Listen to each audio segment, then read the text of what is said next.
Ini adalah first game yang diorang akan main dulu untuk santai-santai. Ibu terpaksa masuk sama sebab adik below 120 cm. Jadi memang kena ibu jaga adik.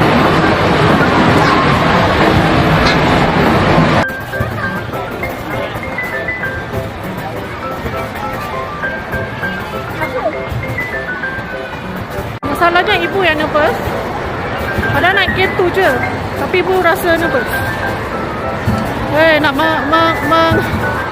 bagi diorang ni happy.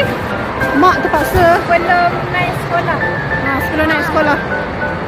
Kita fun-fun dulu.